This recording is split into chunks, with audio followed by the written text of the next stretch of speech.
모든 영상에 소개하는 내용들은 각자의 판단에 맡깁니다. 리 에이스 채널은 항상 모든 영상에 있어서 유료로 하는 것들은 신중하게 결정하시는 것이라고 말씀드립니다.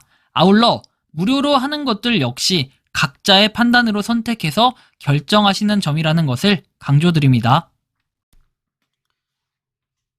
안녕하세요, 리 에이스입니다. 자, 여러분들 이번 시간은 그 어느 때보다 심각한 코인 시장 현재 상황에 대해서 한번 말씀드리겠습니다. 영상을 한번 끝까지 보시면서 이 내용들을 살펴보면 좋을 것 같은데요.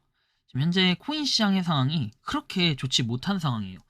도대체 이 하락의 끝은 어디일까? 많은 사람들이 이제 막 보고 듣고 느끼면서 시즌 종료다, 문제가 있다, 와 개박살 났다, 뭐 등등등 다양한 얘기들을 합니다. 일단 이 내용들이 어떤 것들이 있었나 좀 살펴볼 건데, 일단 코인 시장 지금 현재 상태로 봤을 때는 굉장히 많이 빠져 있어요. 우리가 전 세계 시가총액만 봐도 그렇지만 이제 골드하고 실버가 아예 1, 2, 두 개를 차지하면서 우리 비트코인은 10위 안에 들던 게 이제 사우디 아람코보다도 훨씬 더 아래에 있습니다.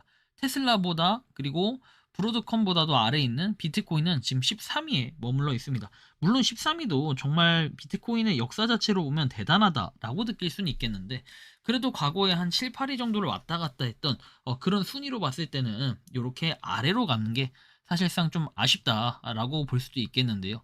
현재 코인 시장이 그럴만도 한 게 4시간 봉으로 봤을 때 97,000달러, 불과 이거 여러분들 찍은 게 언제냐면요. 여러분 요게 보면 지금 1월 15일이에요. 불과 지금 이거 한 달도 안 됐어요. 약 한 3주 정도 됐거든요. 3주 만에 지금 97,000달러에서 76,000달러까지 엄청나게 빠른 속도로 빠진 거예요. 그죠? 거의 한 25% 정도가 빠졌다라고 봐도 과언이 아닐 것 같은데, 이런 상태다 보니까 사람들이 투심이 많이 꺾여 있고, 도대체 이걸 왜 하지? 이제 비트코인을 왜 사지? 코인 시장 완전 망했네. 시즌 종료네. 이제 이렇게 얘기를 해요. 근데 이걸 또 시즌 종료가 아니라고 하는 사람들도 있는데, 사실상 이게 시즌 종료가 맞다고 또 생각을 할 수도 있어요. 봐봐요, 일봉상으로 봐도 12만 6천 달러 찍고 7만 6천 달러가 됐어요. 여러분들 얼마나 날라갔습니까?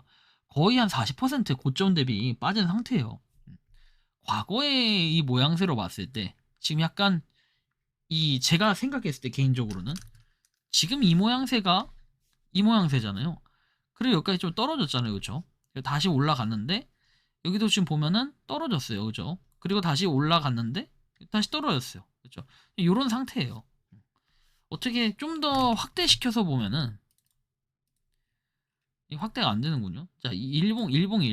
자, 일봉으로 봤을 때 우리가 과거에 보시면 49,000달러를 찍을 때가 있어요. 근데 여기서부터 사실 보는 게 맞는 것 같아요. 49,000달러에서 107,000달러 갔다가 다시 76,000달러 갔다가 그 다음에 쭉 가서 12만 달러까지 찍었어요. 그리고 다시 지금 76,000달러.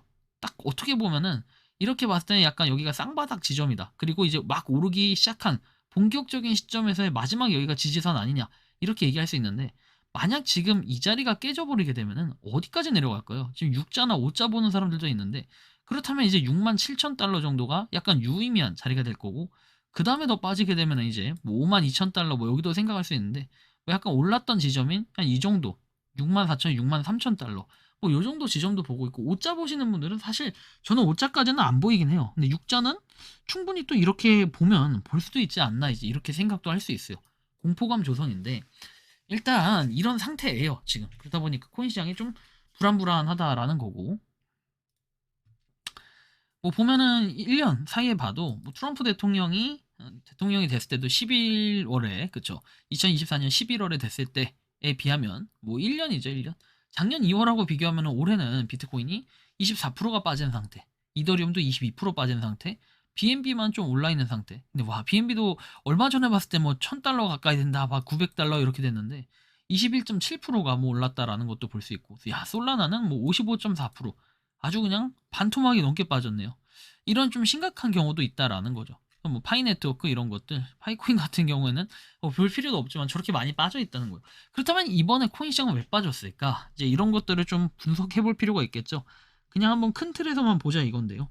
큰 틀에서만 봤을 때는 뭐 이렇게 뭐 여러 가지 이유들은 있겠지만, 미국 연준의 금리 인하 시점 지연, 그리고 고금리 장기화에 따른 할인율 부담 확대, 그리고 미국 국채 금리 재상승, 실질 금리 상승, 그리고 달러 인덱스 강세 지속, 그리고 글로벌 유동성 M2 성장 둔화, 각 은행들의 양적 긴축 QT 지속, 그리고 위험 자산 전반에 대한 리스크 오프 심리 확산, 기관 투자자들의 포트폴리오 디레버리징, 선물 옵션 시장에서의 강제 청산 증가, 비트코인 및 주식 ETF 자금 유출, 헤지펀드 매크로 펀드의 숏 포지션 확대, 기술주 밸류에이션 조정 압력, AI 반도체 등 성장 테마에 대한 기대치 영향, 그리고 기업 실적 가이던스 하향 조정, 글로벌 경기 침체 우려 재확산, 소비 둔화 및 기업 투자 위축, 그리고 중국 경기 회복 지연, 유럽 경제 성장 둔화, 지정학적 리스크, 중동, 대만, 러시아 등 상존, 글로벌 무역 및 공급망 불확실성, 원자재 가격 변동성 확대, 인플레이션 재가속 가능성 우려, 정부 재정 적자 확대와 국채 공급 부담, 금융시장 변동성 상승, 주식과 비트코인의 상관관계 고착화, 규제 리스크 지속, 미국, 유럽 크립토 규제 불확실성, 스테이블 코인 및 디파이 유동성 위축, 투자자 심리지표 급격한 냉각, 악재는 쌓이고 호재는 가격이 이미 반영된 시장 구조. 한 줄로 요약하면 유동성은 줄고 금리는 높고 불확실성은 많고 레버리지는 빠지는 국면이다. 이런 걸 봤을 때 코인 시장이 조금 지금 불안정한 모습을 보이는 건 맞아요. 그래서 우리가 이렇게 또 생각을 해보면 어떨까요? 이런 지금 고통들은 주식, 우리가 주식 시장 있죠. 주식 시장 우리 트럼프 막 됐을 때, 뭐 트럼프 됐을 때하고 그때 당시에 뭔가 주식 시장이 폭락을 했어요. 그 당시만 해도 24년도에 도대체 이게 되냐 마냐 해가지고 주식시장 이제 망했다. 그때 아마 5만 전자 얘기했을 때요. 5만에서 이제 뭐 4만 전자도 간다 얘기했을 텐데 지금 가격 보면은 뭐 16만 원을 넘어섰죠. 그리고 뭐 4배가 올랐다라고 얘기하지만 뭐 달러 가치나 이런 걸로 봤을 때는 실질적으로 한 10% 정도도 안 올랐다라고 이렇게 판단을 하는 이런 부분들도 있긴 한데 잘 생각해 보면은 앞으로의 이런 코인 시장의 미래, 그리고 뭐 5만 원이었던 게 지금 3배 이상 올랐던 삼성전자를 생각해 본다면, 그리고 뭐 코스피를 생각해 봤을 때는 2배, 2.5배 이상 이렇게 올라갔잖아요. 2.5배 정도 되나요? 그 정도 올라갔던 요런 주식 시장을 생각해 봤을 때는 코인 시장도 지금 이렇게 두드러 맞고 있다. 그러나 코인 시장도 시간이 지나면은 극복할 가능성, 그리고 회복 가능성이 엄청나게 빠르게 또 회복을 할 가능성이 좀 높다라고 생각을 해요. 왜냐면 어쨌든 정부라든지 이런 데서 그 뭐랄까요, 제도권 안에 이렇게 편입을 했기 때문에 이제는 위험자산이란 이런 불확실성보다 안정성으로 가면서 이렇게 우상향할 요럴 가능성들, 그리고 진짜로 시즌 종료라고 한다면은 그 당시에 있었던 12만 달러대를 찍고 다시 저점 갔으니까 이제는 다시 고점을 향해 더 높게 날아가는 이런 그림들이 좀 나와줘야 되지 않을까라는 생각인데요. 지금 상황에서는 심각한 게 맞아요. 그리고 여기서 얼마나 더 빠질지 모르겠지만 빠진다 하더라도 이제는 거의 마무리 단계의 하락이 아니었을까라는 게 개인적인 생각인데요. 여러분들이 생각하고 느끼는 이 파이코인 어떻게 좀 바라보고 계신지 자유롭게 여러분들의 의견을 한번 댓글로 남겨주시면 좋겠다라는 말씀을 드리며 이번 영상은 여기서 마치는 걸로 하겠습니다. 도움이 되셨다면 구독과 좋아요, 알림 설정 부탁드리겠습니다. 니 에이스였습니다. 감사합니다. 평소에 궁금하셨지만 내가 시도해보기 어렵거나 시간 낭비하고 싶진 않고 새로운 제보를 해주실 분들께서는 아래의 주소로 메일을 보내주시면 제가 해결해드리겠습니다. 단톡방은 유튜브 검색창에 소통창구를 개설했습니다를 검색해주셔서 확인하시면 됩니다. 아울러 채널 멤버십 가입 시 다양한 혜택을 누리실 수 있으니 참고해주시기 바랍니다. 시청해주셔서 감사합니다.